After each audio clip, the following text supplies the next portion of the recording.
الحمد لله نحمده ونستعينه ونؤمن به ونتوكل عليه ونعوذ بالله من شرور أنفسنا ومن سيئات أعمالنا من يهده الله فلا مضل له ومن يضلله فلا هادي له وأشهد أن لا إله إلا الله وحده لا شريك له وأشهد أن محمدًا عبده ورسوله أما بعد فإن خير الحديث كتاب الله وخير الهدي هدي محمد صلى الله عليه وسلم وشر الأمور محدثاتها وكل محدثة بدعة وكل بدعة ضلالة وكل ضلالة في النار أعوذ بالله من الشيطان الرجيم من نفخه ونفثه وهمزه بسم الله الرحمن الرحيم يا أيها الذين آمنوا اتقوا الله حق تقاته ولا تموتن إلا وأنتم مسلمون يا أيها الناس اتقوا ربكم الذي خلقكم من نفس واحدة وخلق منها زوجها وبث منهما رجالا كثيرا ونساء واتقوا الله الذي تساءلون به والأرحام إن الله كان عليكم رقيبا يا أيها الذين آمنوا اتقوا الله وقولوا قولا سديدا يصلح لكم أعمالكم ويغفر لكم ذنوبكم ومن يطع الله ورسوله فقد فاز فوزا عظيما۔ تمام تعریفاں اللہ تبارک و تعالیٰ کی ذات کے واسطے جس ذات کے انعامات، احسانات اور مہربانیاں لاتعداد اور انگنت ہیں۔ اللہ کی تعریف اور اللہ کی عظمت بیان کرنے سے ہماری زبانیں عاجز اور کمزور ہیں، اور ہماری بھلائی ہمیشہ اسی میں ہے کہ ہر وقت اپنی زبانیں اللہ کی یاد سے تر رکھیں، اور بے شمار درود و سلام ساقی حوض کوثر شافع روز جزا محمد مصطفیٰ صلی اللہ علیہ وآلہ وسلم پر۔ یہ مہینہ محرم الحرام کا مہینہ ہے، اور اس کے 10ویں دن کو عربی میں عاشورہ کہا جاتا ہے۔ تو 10ویں دن کی بھی بڑی اہمیت ہے زمانہ قدیم میں بھی، کہ دور جاہلیت میں لوگ 10 محرم الحرام کا روزہ رکھتے تھے، اور قریش بھی دور جاہلیت میں اس دن کا روزہ رکھتے، اور نبی کریم صلی اللہ علیہ وآلہ وسلم وہ بھی اس دن کا روزہ رکھتے تھے۔ تو جب آپ علیہ السلام نے مکہ المکرمہ سے ہجرت کی اور آپ علیہ السلام مدینہ منورہ تشریف لے گئے، تو آپ علیہ السلام نے یہودیوں کو دیکھا کہ وہ اس دن روزہ رکھتے ہیں۔ تو نبی کریم صلی اللہ علیہ وآلہ وسلم نے پوچھا کہ تم اس دن روزہ کیوں رکھتے ہو؟ تو انہوں نے کہا کہ اس دن اللہ تبارک و تعالیٰ نے حضرت موسیٰ علیہ السلام اور ان کی قوم بنی اسرائیل کو ان کے دشمن سے نجات دی۔ تو حضرت موسیٰ علیہ السلام نے اللہ تبارک و تعالیٰ کا شکر ادا کرنے کے طور پر اس دن روزہ رکھا، اور ہم بھی اس دن کیا رکھتے؟ روزہ رکھتے ہیں۔ تو نبی کریم صلی اللہ علیہ وآلہ وسلم نے فرمایا کہ ہم حضرت موسیٰ علیہ السلام کے تمہاری نسبت زیادہ قریب ہیں۔ تو آپ علیہ السلام نے اس دن کا روزہ رکھا، اور صحابہ کرام رضوان اللہ علیہم اجمعین کو بھی حکم دیا کہ اس دن روزہ رکھیں۔ اور جب رمضان المبارک کے روزے فرض ہو گئے تو آپ علیہ الصلوۃ والسلام نے فرمایا کہ جو عاشورہ کا روزہ رکھنا چاہے تو وہ رکھے اور جو نہ رکھنا چاہے تو وہ نہ رکھے۔ مطلب یہ کہ اس دن کا روزہ رکھنا یہ ضروری اور لازم نہیں ہے، تو جو رکھے گا اس کو ثواب ملے گا اور جو نہیں رکھے گا گناہ نہیں۔ تو پھر آپ علیہ الصلوۃ والسلام کو معلوم ہوا اور اللہ کی طرف سے یہ حکم ہوا کہ یہود و نصارہ کی مخالفت کرنی ہے، موافقت نہیں کرنی۔ اور صحابہ کرام رضوان اللہ علیہم اجمعین نے بھی آپ سے کہا کہ اس دن یہود و نصارہ تعظیم کرتے ہیں، یعنی اس دن کی 10 محرم الحرام کی، عاشورہ کی۔ تو نبی کریم صلی اللہ علیہ وسلم نے فرمایا کہ اگر میں زندہ رہا تو میں آئندہ سال 9 محرم الحرام کا روزہ رکھوں گا، لصومن التاسع۔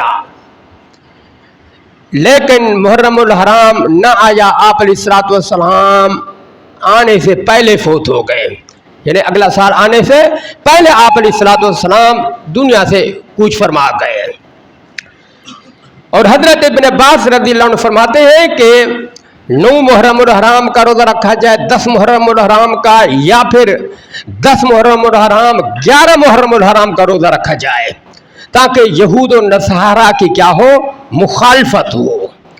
تو اس لیے اب 9 محرم الحرام کا، 10 محرم الحرام کا، یا 10 محرم الحرام کا 11 محرم الحرام کا روزہ رکھا جائے۔ تو بعض علماء اس طرف گئے ہیں کہ اس طرح یہود و نصارہ کی مخالفت بھی ہو جائے گی اور روزہ رکھنے کا ثواب بھی مل جائے گا۔ اور آپ علیہ الصلوۃ والسلام کا فرمان ہے کہ جو 10 محرم الحرام کا روزہ رکھے گا تو گزشتہ 1 سال کے گناہ اللہ تبارک و تعالیٰ معاف فرما دیں گے۔ تو 1 سال کے گناہ کیا ہو جاتے ہیں، معاف ہو جاتے ہیں۔ لیکن چھوٹے چھوٹے گناہ، لیکن جو بڑے گناہ ہیں تو وہ توبہ کرنے سے کیا ہوتے ہیں، معاف ہوتے ہیں۔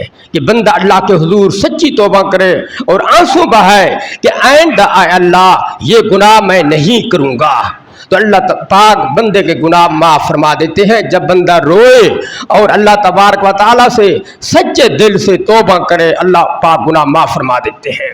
لیکن اگر بندے کا حق دینا ہے تو بندے کا حق ادا کرے گا آدمی، تب اللہ تبارک و تعالیٰ معاف فرمائے گے۔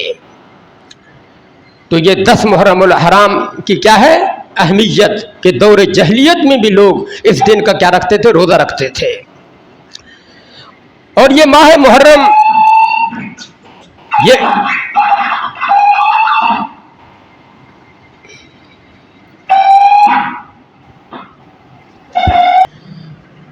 تو ماہ محرم الحرام یہ اسلامی سن کا پہلا مہینہ ہے اور حرمت والے 4 مہینوں میں سے یہ ایک مہینہ ہے۔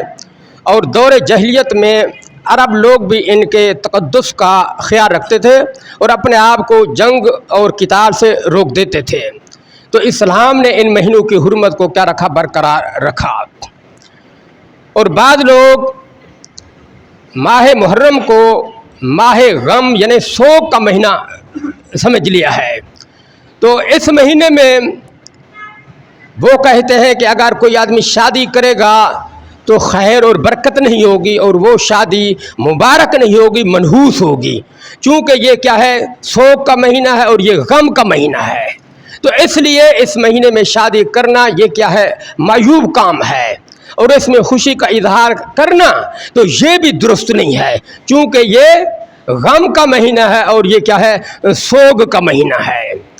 لیکن اسلام کے اندر یہ کہیں یہ بات نہیں ہے کہ ماہ محرم میں انسان خوشی کا اظہار نہ کرے یا شادی نہ کرے۔ اسلام کے اندر کہیں یہ کوئی بات نہیں آئی، بلکہ انسان اپنے دین میں کوئی سختیاں نکالے، اپنے آپ کو سختیوں میں ڈالے، تو اس سے کیا کیا گیا، منع کیا گیا ہے اور اس پر کیا کی گیا، تنبیہ کی گئی ہے۔